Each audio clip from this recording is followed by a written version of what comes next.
Olá, eu sou Ronaldo Augusto, um dos membros fundadores do Instituto EF, Instituto Ensaiando o Futuro, que em parceria com a MSV Cursos, traz de volta o bate-papo, o conhecido bate-papo da antiga EF Saúde. Hoje, numa nova roupagem, falaremos sobre o tema educação inclusiva, sob a perspectiva em especial da educação física adaptada.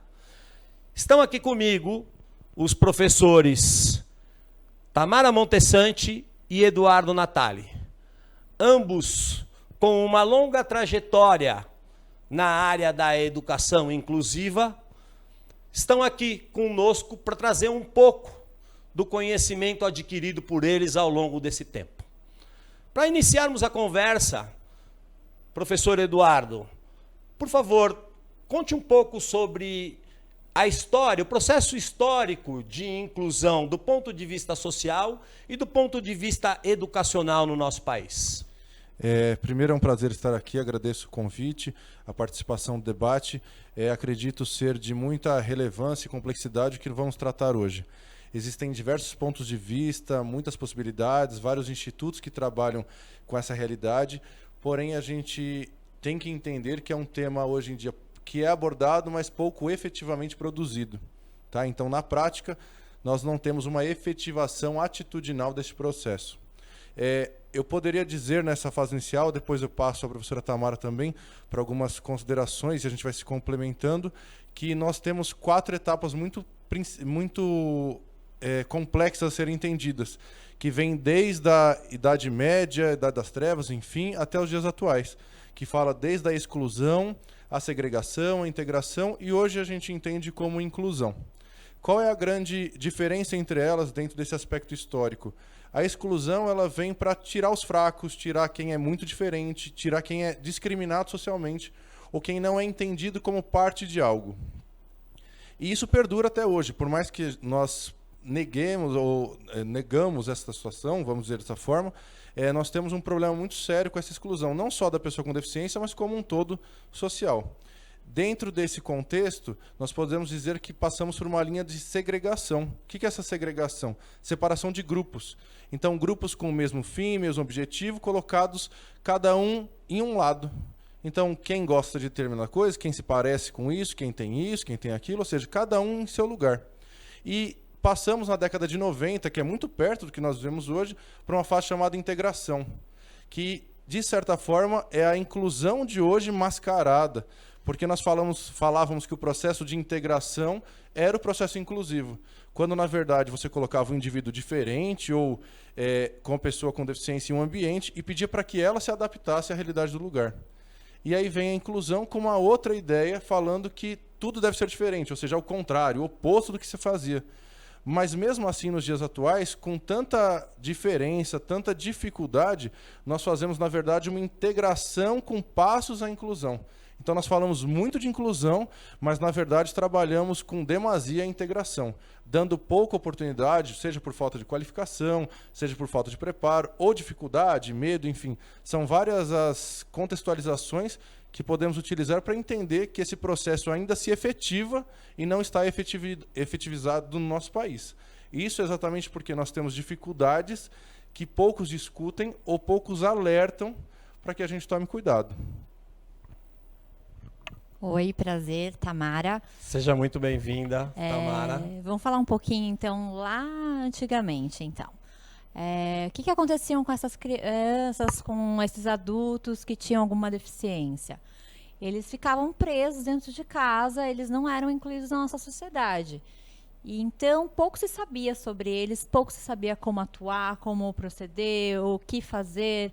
E a gente tinha muito poucos recursos, né? E eles tinham poucas leis. Isso acontecia por vergonha, por falta de conhecimento, por uma mistura das duas coisas? Eu acho que tanto por vergonha da família, a família esconder isso dentro de casa, não querer expor, porque é o diferente e não é o comum. Então, não é o diferente, vamos esconder. E também pelas dificuldades, eu acredito, também, de sair com uma criança, vamos sair com uma criança autista. Para sair com uma criança autista de casa, ela tem a rotina. Se você quebra a rotina, ela pode ficar agressiva. Alguém pode ficar olhando, às vezes ele pode ser uma criança que seja super. Que goste de bater a cabeça, que goste de se morder, e aí as pessoas vão ficar olhando, achando isso uma coisa estranha. E não é estranho, faz parte da limitação dessa criança, faz parte do que ele tem, da deficiência dele. Então, acho que o preparo das pessoas, da sociedade, realmente era o mais complicado, né, antigamente. Vejo dessa forma. E hoje em dia, os pais hoje em dia estão indo atrás, correndo atrás das leis, dos direitos, porque tem que manter. Essa criança um dia não vai ser criança para o resto da vida, ela vai ser adulta, então ela precisa ter uma independência, uma autonomia. Para que isso aconteça, ela tem que ter lei. E a lei os pais foram atrás da lei, começaram a ir atrás, a buscar os direitos. Com isso, hoje a gente está conseguindo ter um pouquinho dessas crianças, desses adultos inclusos na sociedade. Ainda não conforme deveria ser, porém já melhorou um pouco. Pode-se assumir, como naturalmente acontece em qualquer outro segmento, outra área, por assim dizer, que foi a luta da sociedade, em especial das pessoas que viveram isso no seio familiar, que começou a partir daí se estabelecer as nossas leis? Com certeza. Além disso, também aumentou o número. Com certeza teve um aumento de crianças com deficiências e várias síndromes novas, várias outras, além das síndromes, os transtornos, e isso fez com que aumentasse o número e as famílias começassem a procurar realmente os direitos deles, que não é nada mais, nada menos do que o normal, né? É o que a gente tem que ser, né? Eu tenho direito, a outra pessoa tem que ter o direito, somos iguais. É isso. Muito obrigado por enquanto, Tamara. Edu, nós sabemos que, apesar das leis, apesar da exigência do Estado, muitas escolas se negam a receber crianças que apresentam alguma necessidade especial. Crianças que portam algum tipo de deficiência. Tá certo? Baseado na sua trajetória, baseado na sua história, como você compreende isso? Qual é a hipótese, ou quais são as hipóteses que você tem, né, para essa recusa das escolas?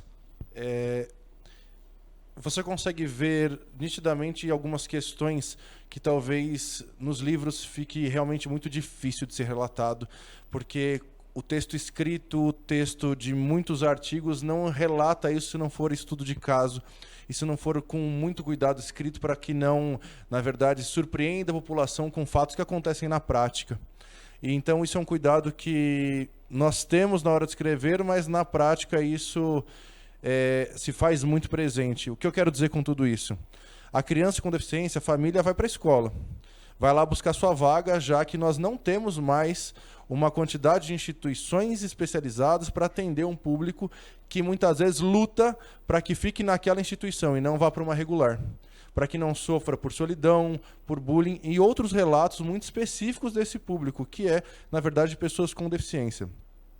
Quando anteriormente nós falamos sobre o processo de inclusão, um dos maiores fatos é este, porque se coloca a criança lá dentro, se coloca o adulto dentro de um lugar, seja esportivo ou educacional, e ele só está lá dentro.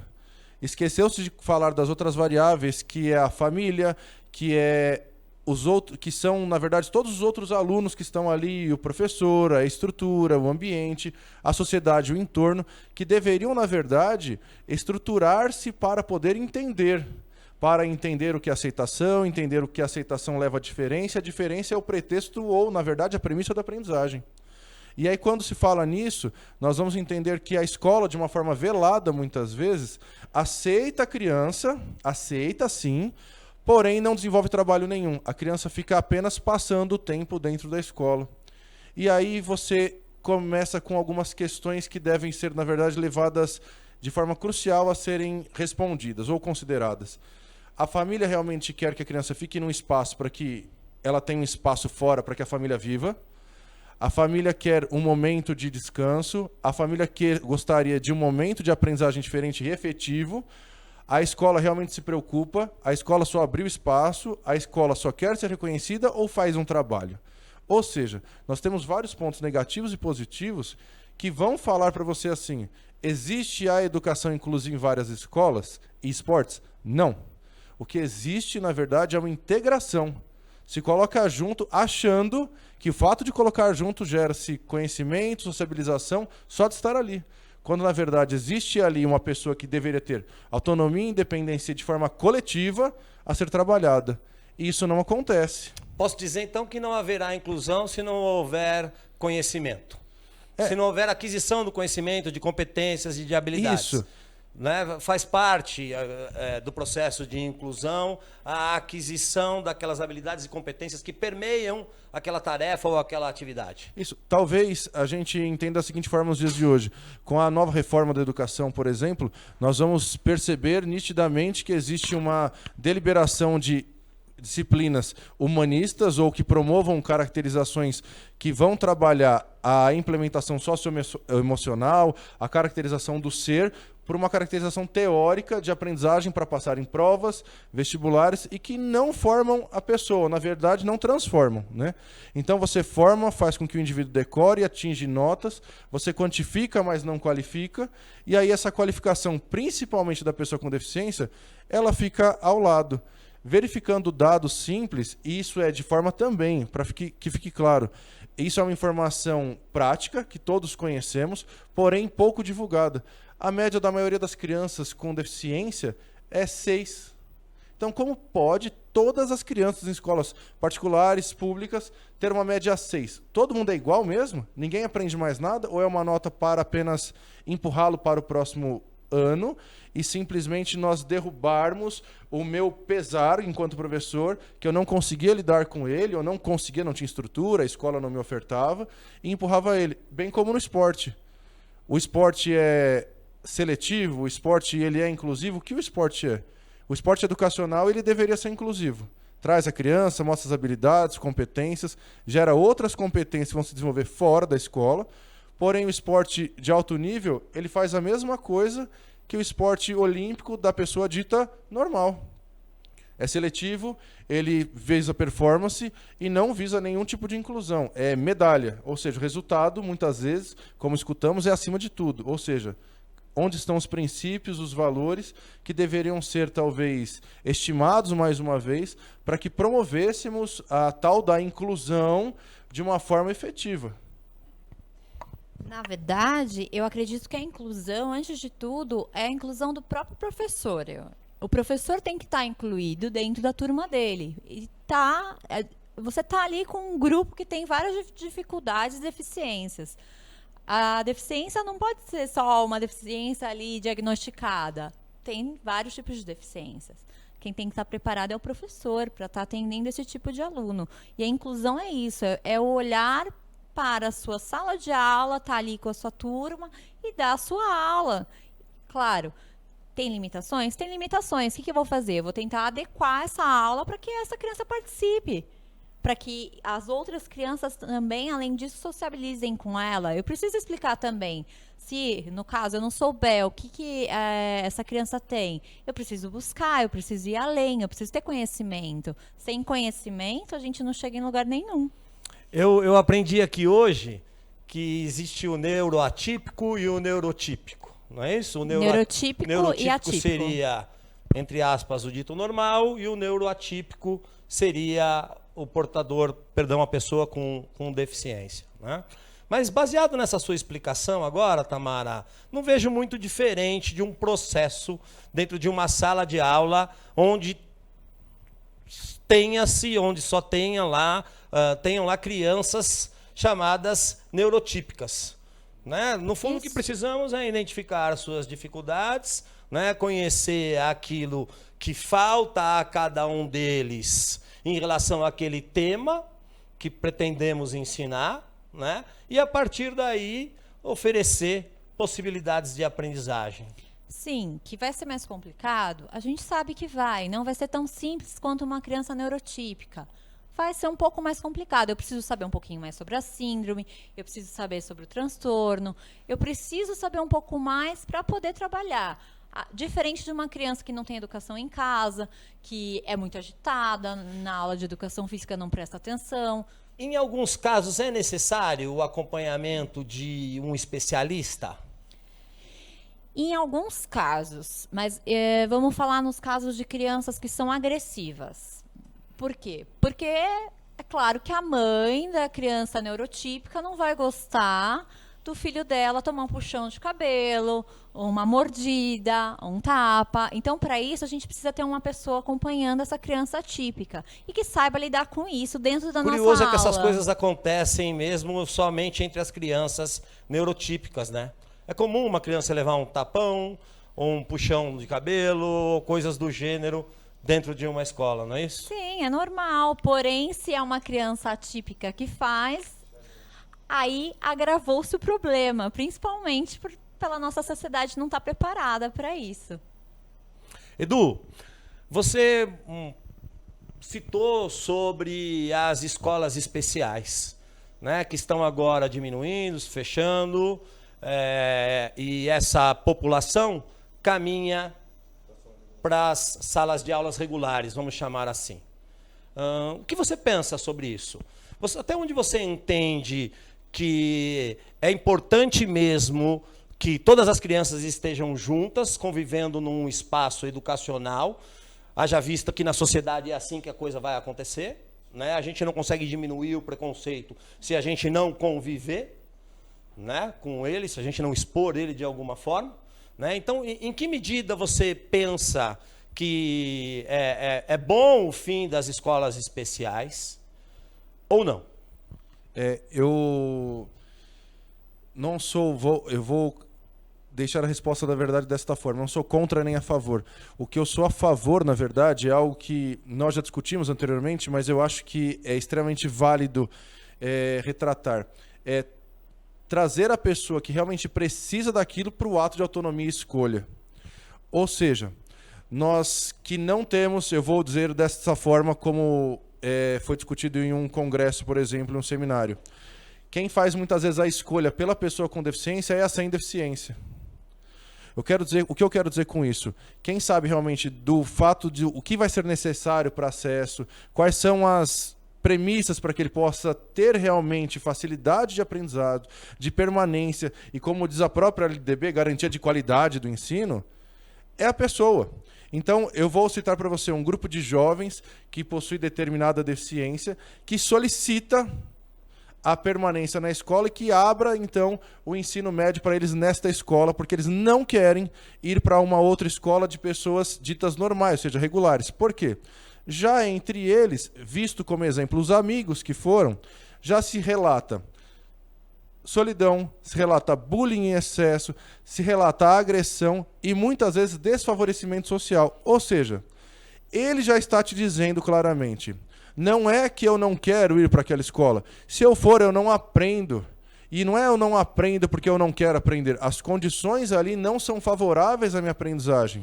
Por outro lado, como minimizar ou acabar com isso se essas crianças não estiverem, esses jovens não estiverem todos convivendo juntos?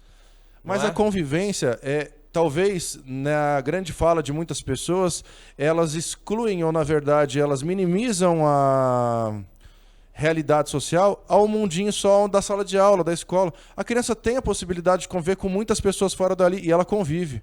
Ela convive dentro do esporte, ela convive em vários lugares. Então falar aqui, só porque ele não foi para a sala de aula, onde reduziu todas as possibilidades dele. Não, o comparativo do mundo é muito maior do que isso. A escola, ela retrata um bem comum, é um ambiente que pode e deve facilitar. Mas ele não deve ser limitante. Eu acho que a limitação dentro do processo, muitas vezes, pode não ser favorável. Porém, eu entendo que, e perfeitamente isso, o educador que está à frente, e ele deve ser, como eu acredito, um grande divisor de águas disso. Ele deve trazer essa criança a trabalhar com o outro. Seja ele quem for, seja com deficiência, sem deficiência, não importa. Se ele se aplicasse mais, volto a dizer na fala anterior, com o humano e não com o conteúdo especificamente, talvez nós não tivéssemos grandes diferenças. Porque nós traríamos um humano perto do outro. Então, você olharia uma criança como a criança, do mesmo jeito que a criança lá em tenra idade, olha, e depois ela cria os seus conceitos graças ao que é ensinado e estimulado.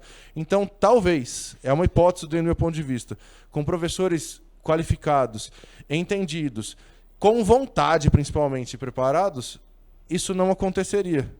Então nós teríamos uma escola receptiva, um esporte mais ainda promissor do que já é, porque a disciplina de educação física na escola, quanto a atividade de lazer fora da escola, ela sociabiliza de uma forma que nenhuma outra disciplina faz isso. Ela dá poderes, na verdade, entre aspas, os poderes, a que haja, na verdade, um conhecimento expandido em uma relação onde muitas vezes se minimiza na sala de aula. Para qualquer indivíduo. Para qualquer um. Deixa eu só fazer uma ressalva. Eu Por pouco favor. discordo, porque o que acontece? Essas escolas especiais, eles só vão lidar com essas crianças e pessoas que têm as dificuldades. E não vão ter a noção do que é a normalidade e nem estar dentro desse contexto inserida. E se a gente for parar para pensar que depois essas crianças vão para o esporte, elas ficam isoladas. Então, o professor não sabe como lidar com essa criança no esporte. Então, assim, não vai conviver na escola, mas vai conviver no esporte? Não, não vai conviver no esporte. E também não vai conviver na escola. Isso faz parte do aprendizado. Ou o professor que está lá, o educador, é um educador realmente e faz essa inclusão claro, não vai sair gênios de lá. A gente sabe disso, que tem crianças que têm Diante deficiência. de todas as limitações. Sim, tem crianças com deficiência intelectual e a gente sabe que não vão aprender 1 mais 1, 2 mais 2. Infelizmente, mas eles podem aprender outras coisas, outras habilidades que para eles é para a independência no dia a dia deles, da vida deles. Então, ficar numa fila, respeitar a fila, porque ele vai no banco, ele vai ter que entrar numa fila. Ele vai num show, ele vai ter que ficar numa fila. Guardar o material, ajudar a guardar o material.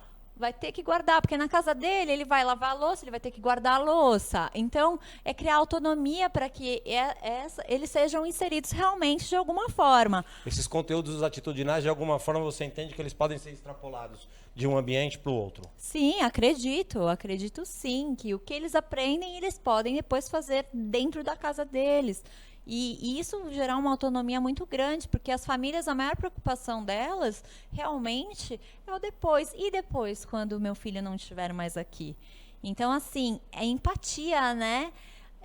Fazer com que os outros se coloquem no lugar. E, claro, as crianças também se coloquem no lugar, para elas entenderem também um pouquinho. O professor lá, ele não está lá só para dar aula, ele está lá para explicar o que o coleguinha tem, o que ele pode fazer para ajudar, o que eles podem fazer para ajudar o professor e o coleguinha, porque às vezes um grito, barulho, música alta vai incomodar a criança, vai causar uma crise agressiva que não precisa. Eles conseguem brincar de outra forma e fazer outras coisas durante a aula. Eu vou contar uma história aqui que vocês já seguem, mas que acho que vai ilustrar um pouco isso. Uma história que eu vivi no Colégio Marupiara. Enquanto professor de educação física do ensino fundamental, tive a oportunidade de trabalhar com um menino que era cego. O Colégio Marupiara é um colégio conhecido por ser um colégio com um olhar diferente, mais sócio-interacionista mesmo, mais generoso que a maioria, como o próprio colégio costuma dizer, com bastante ternura, aceita muitas crianças. E lá, este menino, a mãe fez questão de colocá-lo para trabalhar conosco, dentro no ensino regular. E num dado momento, a mãe entendeu que ele precisava então de uma escola especializada, porque as questões atitudinais ele já tinha ensinado e aprendido ali, muito ali, mas que ele precisava aprender algumas competências que são exclusivamente para as pessoas que têm a deficiência que ele tem. né? Então ele foi estudar num colégio especializado, ficou lá por 2 ou 3 anos, e depois que aprendeu tudo aquilo que a mãe dele e ele entenderam que era necessário, né, para quem tinha aquela deficiência, ele voltou para o Colégio Marupiara para continuar aprendendo e ensinando com todos nós. Eu acredito que é um trabalho multidisciplinar. É um trabalho junto com psicóloga, TO, terapeuta, todas as terapeutas em conjunto com a escola. Então não é um trabalho individualizado que a mãe tem que levar numa escola especializada. Não, a mãe não tem que levar numa escola especializada. O direito dessa criança é ficar nessa escola. Por que não? Ele tem o direito de aprender igual aos outros. Claro, ele tem suas limitações? Tem. Mas por que ele não pode conviver na sociedade? Então, assim, ele pode conviver na sociedade, entendeu? Então, ele pode ter as terapias em casa, ele pode fazer as terapias numa clínica, ele pode fazer as coisas fora do ambiente da escola. Porém, acredito que na escola ele tem que ficar lá acompanhando. Tudo bem, numa aula de matemática, vai ser difícil para ele acompanhar? Vai ser difícil.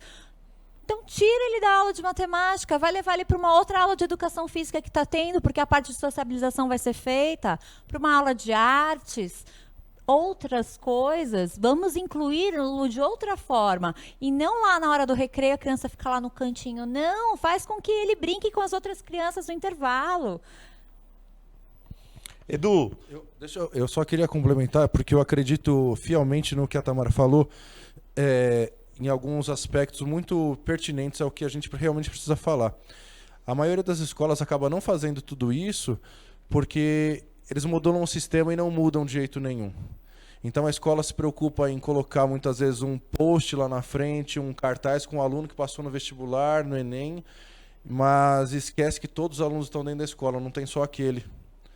E aí a gente tem um grave problema porque a quantificação dele, de novo, vou falar sobre isso, mas está tão acima que não se pensa em qualquer outro tipo de processo lá dentro. Os processos não são, porque parece um absurdo. Como é que eu vou tirar um aluno de dentro da sala e fazer outra coisa? Qual é o problema de se fazer isso se, na verdade, a perspectiva da escola seja ensinar de verdade? Ou seja, se é ensinar, então isso deveria ser feito de uma forma muito mais ampla. Eu acredito no trabalho multidisciplinar perfeitamente. Eu só acredito que se a gente talvez unisse, e a minha parte de discordância, na verdade, discordância com concordância, talvez unisse a escola regular com os profissionais que trabalham na escola especial, com os pais que trabalham ali, fosse talvez o melhor caminho. Porque nós teríamos a pessoa especializada que ele precisaria na escola regular. Entendo a que escola deve haver regular, um meio termo nisso também. A escola regular que talvez promovesse esse apego afetuoso de um outro olhar sobre a nota e sim da qualidade humana, forneceria muito mais subsídios para ele. E quando eu falo ele, é porque na primeira pergunta que você fez, a Tamara respondeu sobre a estatística crescendo, nós vamos levar em consideração hoje em dia que uma sala de aula regular tem 4, 5 crianças com deficiência na mesma sala. E aí você fala assim, tem 5, tem mais 15. Não, você tem 20, não tem 5 mais 15. E a maioria das escolas coloca a perspectiva de 5 mais 15. E aí o professor não sabe o que fazer com 5 diferentes. Você tem 20 diferentes, não tem 5. Só que enquanto você estiver preso ao sistema da escola, que você também se menospreza ao querer mudá-lo, porque a gente tem muita falta de confiança, se eu posso dizer desse jeito, ou medo, às vezes, de perder o emprego, ou qualquer coisa do tipo, em querer bater de frente, talvez você tenha que repensar o que você está fazendo ali. Eu digo isso porque, assim, você está num papel onde você vai influenciar alguém e vai mudar a vida de alguém. Da família, dos profissionais à sua volta, da criança, principalmente, que está ali, e você se abstém do fato de brigar por isso.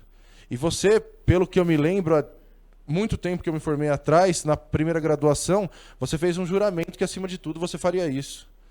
Então, para você ir lá ministrar aula, para você realmente entender que esse papel funciona socialmente, efetivamente, afetuosamente, você tem que fazer tudo isso. E mudar ou lutar contra o sistema que a própria escola coloca, faz parte disso. Então, modificar a prova, modificar o tempo de prova, avaliar de diferentes formas, avaliar cada aluno dentro de diversas competências, entender que cada aluno ali, seja com deficiência, eu tenho um menino que é cego, o outro que é surdo, o outro que tem paralisia cerebral de diversos tipos, não significa um rótulo ou uma limitação, significa uma diferença. Que nós vamos tratar À medida que ele apresentou dificuldade nisso, vamos ajudar. Igualzinho o outro que tem dificuldade, vamos ajudar. Então todos serão ajudados à medida que apresenta a sua própria dificuldade. E a gente esquece disso e trata todo mundo como se fosse um grande bloco. E aí o bloco passa de ano, o bloco passa. Aí no final você fala, não foi bem sucedido na vida. Talvez olhe para trás e veja que você influenciou muito nesse insucesso e que você poderia ter feito a diferença. Passam-se os anos, as décadas e os rótulos continuam existindo. Isto é bastante triste. Agora, Tamara, Edu, por favor, digam como é que a comunidade escolar, em especial o Departamento de Educação Física, enxerga a educação física adaptada. Como deveria enxergar, na verdade, né? É uma criança com limitações, ela está ali, o desenvolvimento dela pode não estar de acordo com as crianças da idade, porém eu tô lá, eu sou habilitada para trabalhar com isso e eu tenho que trabalhar isso dentro da minha aula. O Departamento de Educação Física reconhece isso? Reconhece a importância da educação física adaptada na formação dessas crianças, desses jovens? Eu acredito que não, porque até na faculdade, quando a gente aprende um pouco da educação física adaptada, é muito vago. E aí, quando a gente vai para a escola atuar na área, a gente vê que é totalmente diferente de tudo que a gente aprendeu. De certa forma, todos os conteúdos são um pouco assim, né, tá? São todos né? limitados. Porém, é o que eu falo, eu tenho que avaliar essa criança no máximo que ele consegue. Eu acho que toda criança, a gente não pode comparar esse é o meu melhor aluno, esse é o meu pior aluno. Não, eu não posso, eu tenho que comparar o melhor que este aluno pode fazer. Posso dizer que ele está sendo o melhor aluno que ele já foi. Sim. Não é? Eu concordo plenamente com o que ela falou com relação ao Departamento de Educação Física. Não é o departamento, são os professores que realmente entenderam essa mensagem e foram atrás para poder trabalhar com essa criança. E outros, não. Como em todas as áreas, vamos dizer de alguma maneira, quando alguns professores do departamento mudam, o departamento também muda. Só que eu penso da seguinte forma agora, talvez seja egoísmo, mas eu estou pensando na criança. Se você vai fazer algum curso da área da licenciatura, por exemplo, e você fala, mas eu não sei trabalhar com esse público, eu nem quero. Então larga a profissão, porque eles estão na sua frente todos os dias. Então não adianta você negar esse público, porque esse público está na escola. Então você fala assim, mas se tiver um aluno cego, eu não vou saber o que fazer. Você não vai saber o que fazer porque você negou isso. Nem o conhecimento básico que foi dado na faculdade, você quer saber. Logo, não interessa a cadeira, né? Não interessa a cadeira. Se você está estudando licenciatura... Exato. Você por favor, atente a essas questões. E aí penso também que, eu fiz o bacharel. Tudo bem. Então você fez o bacharel, você não está apto a atender uma pessoa então que procura você para ter melhores condições de saúde, para ter autonomia no seu dia a dia? Então esse público você nega? Então como negar? Se você sabe que é um público em ascendência, é um público que realmente quer algo diferenciado e que eu vou ser muito, talvez, egoísta nessa fala, mas é um público que reconhece o valor de cada coisa que é feita. Talvez as pessoas neurotípicas, como a gente diz, os mais normais, não consigam reconhecer o valor quase que das pequenas coisas. Enquanto as pessoas que precisam de uma certa forma mais, qualquer coisinha é um grande sucesso, é um grande valor. Então, todo final de aula você tem um grande obrigado por ter feito a diferença. Enquanto em várias aulas onde você tem um monte de pessoas que não têm, aparentemente, nenhum tipo de deficiência ou transtorno, se você estiver ali ou não, às vezes não faz a menor diferença. Então, um dos caminhos, como você citou, inclusão social no começo, a Tamara falou, talvez seja da gente mudar a sociedade antes, a família trabalhar junto, a questão multidisciplinar, a escola. No final das contas, é o que diz a lei antes, é direito de todos, não é? E todos está envolvido, todos. E não só quem se interessa pelo aquele assunto, quem trabalha ali. Na verdade, a inclusão é a inclusão do próprio professor, né? O professor tem que se incluir para poder dar aula para esse tipo de criança. Eu me lembro agora de um grande mestre do Moca que diz, Ronaldo, você não pode ensinar aquilo que não aprendeu. Né? Então, não é possível trabalhar a inclusão se eu verdadeiramente não tiver dominado isso, né? Não me incluir neste processo de formação, de Ou transformação. inclui ou inclui, né? A criança vem para ser incluída e nós estamos também para ser incluídos. Então não adianta falar, eu tenho dó. Dó? Do quê? Não tenho dó, eu tô lá para trabalhar, eu tô lá para exercer minha função, praticar o desenvolvimento dessa criança, fazer com que ela melhore o desenvolvimento dela, e é isso. É isso. É um ato de amor. É só, na verdade, ter a boa vontade, como foi dito antes, e com muito carinho, muito afeto, entender que no final, se ele fizer a prova escrita, bem, mas se ele fizer oral e atingir o mesmo resultado, não vale? E se ele fizer em forma de desenho, não vale? Então, talvez olhando de outra forma, mas pensando no mesmo objetivo, que é o que muitas vezes fala-se de adaptação curricular. Então, eu adapto, mas para que ele tenha as mesmas condições que qualquer um ali. E, às vezes, a adaptação vira uma facilitação, não no sentido de facilitar de absorção, de transmissão, de aprendizagem. É facilitação para passa logo. E aí o passa logo se tornou permissivo. O que denota o preconceito. Me lembro Isso. agora, em algum momento, voltando a falar desse menino cego com o qual eu trabalhei, e eu estava num certo momento lá e fui muito exigente com todos os alunos. Eu havia aplicado alguns desafios, né, para pequenos grupos, e fui muito exigente com todos eles no cumprimento daquilo. E fui também com o menino que é cego.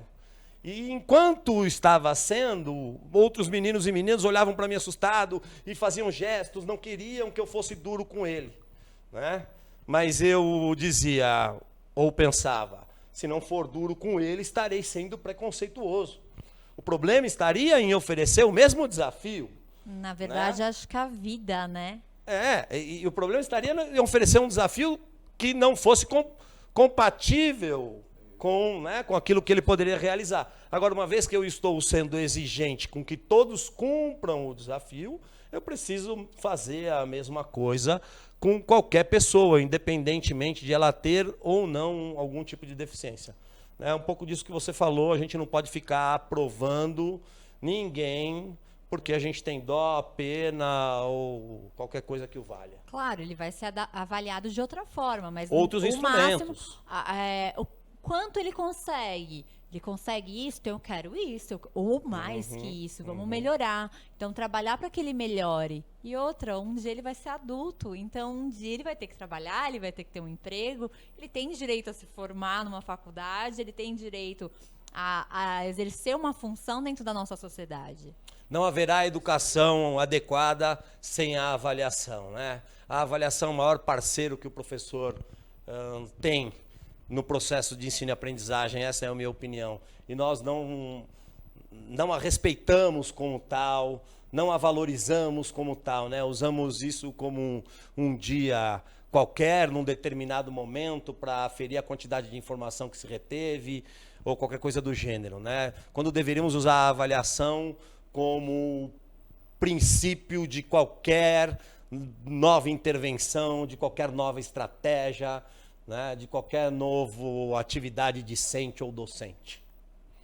Eu acho que talvez seja por isso que a educação física muitas vezes é mal vista dentro do processo avaliativo.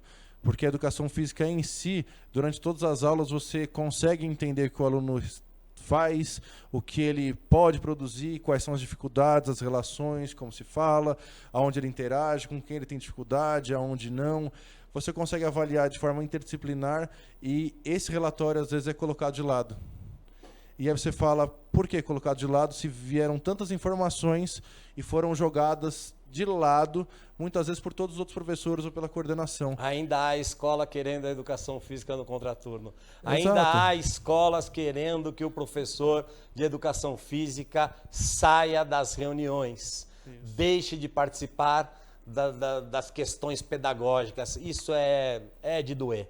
E a parte social é onde a gente mais trabalha, a frustração do aluno, a forma dele conseguir relaxar, a forma dele conseguir estar ali em sociedade. A gente está treinando ele para a vida. Então, ele tem que estar dentro do conteúdo ensinando mesmo. e aprendendo a conviver. Como. Os conteúdos atitudinais sempre foram os mais interessantes para mim. Sempre.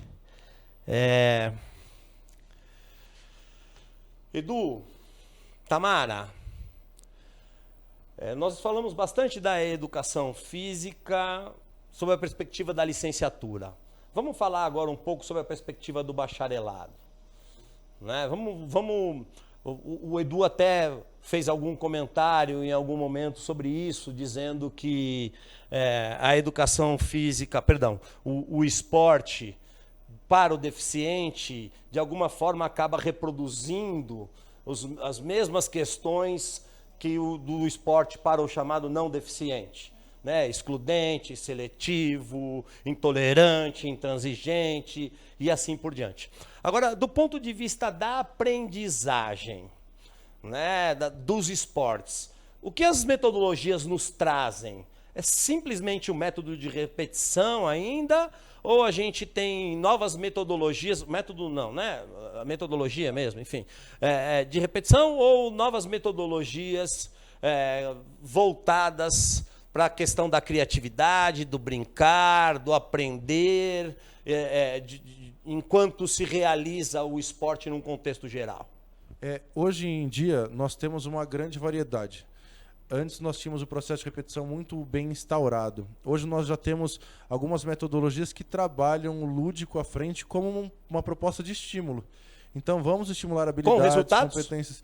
Com resultados, na verdade, com vistas a resultado. Né? Então nós podemos pegar como exemplo a Paralimpíada Escolar. Então a Paralimpíada Escolar é um projeto de incentivo a todas as crianças que têm deficiência nas escolas para que elas possam participar de N esportes diferenciados e que tenham condições de fazê-lo. Então é um estímulo, é uma prática, é adaptado ainda, regras adaptadas, flexíveis, para as condições que os alunos apresentam. Ou seja, não existe uma classificação funcional tão rígida quanto a Paralimpíada e quanto alguns outros jogos.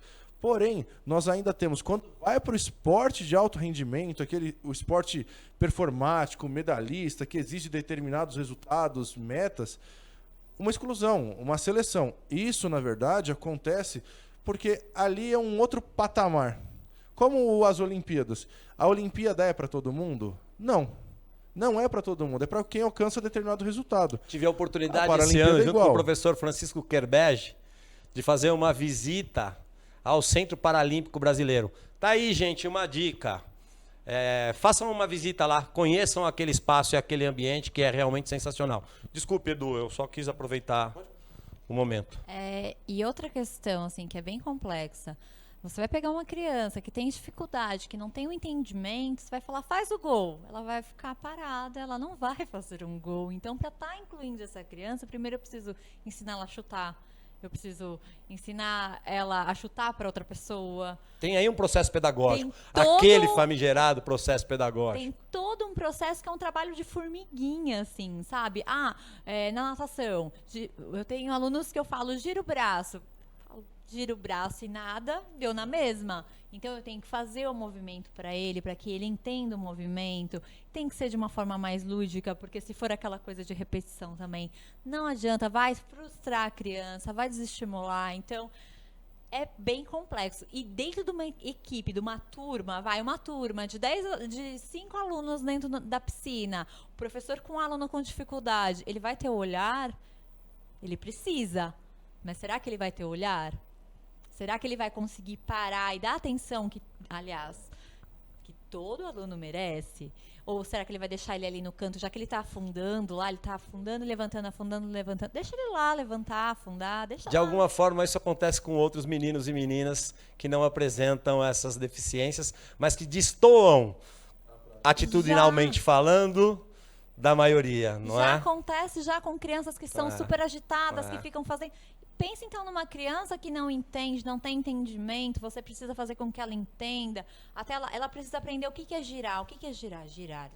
Então vai ser repetição, ou então você vai dar um jeito de mudar essa repetição, vai falar mão na prancha, mão no bumbum, prancha, bumbum, pam. Pelo menos ele começou já a levantar e abaixar o braço, já fez algum sentido, já.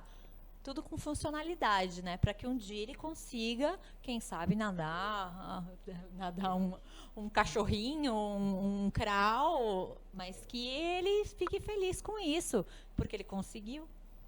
É muito claro a paixão com que vocês falam sobre o tema. Isso é contagiante. Agora, por favor, em 1 minuto e meio no máximo, para cada um de vocês, relatem um pouco da importância dessa trajetória que vocês vêm seguindo no desenvolvimento humano de vocês. Eu penso, quando você fala isso, apenas em uma palavra, tá? Não desistir. Não é uma palavra, né? Mas é um contexto que eu queria deixar claro, porque nós somos muito imediatistas. E nós somos imediatistas com todos o tempo todo, né? Então nós queremos o resultado, nós queremos a performance, nós queremos tudo ali na mão de uma hora para outra. E eu acho que o que eu mais aprendi com esse público, e talvez, na verdade talvez não, eu ainda aprendo todos os dias, espera. Determinação. Para um pouco. Perseverança. Está mais parecido com tenha paciência, sabe? Para poder falar assim, seja determinado, continue, mas calma. Tolerância. Seja resistente, mas espere. Para poder falar assim, cada um tem seu tempo. Tanto ele tem seu tempo, quanto você. Então, esse respeito à diferença, que na verdade eu não estou falando exclusivamente dele, mas aí cabe o que eu aprendi de verdade, foi para qualquer um, cada um tem seu tempo. E às vezes a gente perde a paciência com o tempo do outro. A verdade é essa. E talvez dentro da sala de aula, dentro de um esporte ou dentro de uma prática social, a gente acaba esquecendo isso. Acaba que cada um é diferente, cada um tem seu tempo, cada um tem as suas sensações. E não é discordando, isso não é da Tamara ou de você ou de qualquer pessoa. Mas as pessoas falam assim, da empatia, né? Se coloque no lugar do outro. Eu, particularmente, e eu já disse várias vezes, pessoalmente, que eu discordo disso. Porque eu não consigo me colocar no lugar do outro. Porque o outro tem sensações, tem sentimentos que eu jamais vou sentir. E eu não consigo estar ali e falar para você, faça desse jeito, te dê um conselho, porque eu não sou você. Eu não sei o que você sente. Eu queria saber, mas por mais que você me explique, só quem sente é você. E eu tenho que ter isso como experiência para falar para você, posso daqui para cá te ajudar? Mas falar para você, eu estou no seu lugar... Mas não. você precisa imaginar, né? Eu preciso imaginar. Mas essa imaginação tá, para mim, isso está longe de ser. Está longe, porque quando alguém fala assim, mas faça tal coisa, eu falo assim, mas você sente o que eu estou sentindo? Você realmente sabe o que eu estou aqui dentro para poder realmente relatar ou fazer alguma coisa? Parece até algo triste de escutar, mas não é, pelo contrário, é algo da seguinte forma. Se o ser humano respeitasse o outro em toda a sua virtude, talvez eu entendesse que você é tão diferente de mim, mas tão igual, que eu tenho que permitir que você seja o tempo todo o que eu sou, diferente. E assim lidar com isso todos os dias. E a partir disso entender que a nossa relação vai ser boa, ótima e excelente, porque você é diferente mesmo. É muito Se complexo, fosse igual, era mas chato é demais. Muito simples, né? Tamara, por favor. Bom, eu tive assim muita dificuldade no começo. Vou falar a minha dificuldade. Eu me frustrava muito porque era um trabalho diário, às vezes, você tentando fazer com uma criança, jogue a bola, e ela demorava 2 anos para fazer jogar a bola, uma coisa que para uma criança neurotípica é simples. Tolerância. Paciência. E para quem é ansiosa, é bem complicado. Então a gente quer ver o resultado, mas assim, a gente tem que observar um pouquinho que o resultado não é de hoje para amanhã, não é esse mês para o outro. Vai demorar, mas vai ter resultado. E esse pequeno resultado que tem é uma alegria para a família, é uma felicidade não só para a família, para toda a equipe que está trabalhando em volta dessa criança. E é uma felicidade ele pegar um cone e colocar em cima do outro cone. Isso para uma criança neurotípica é super simples, mas para uma criança que tem várias limitações e casos severos, é uma grande conquista. E a gente conquista junto, né? Claro, a conquista é deles, mas a gente está ajudando.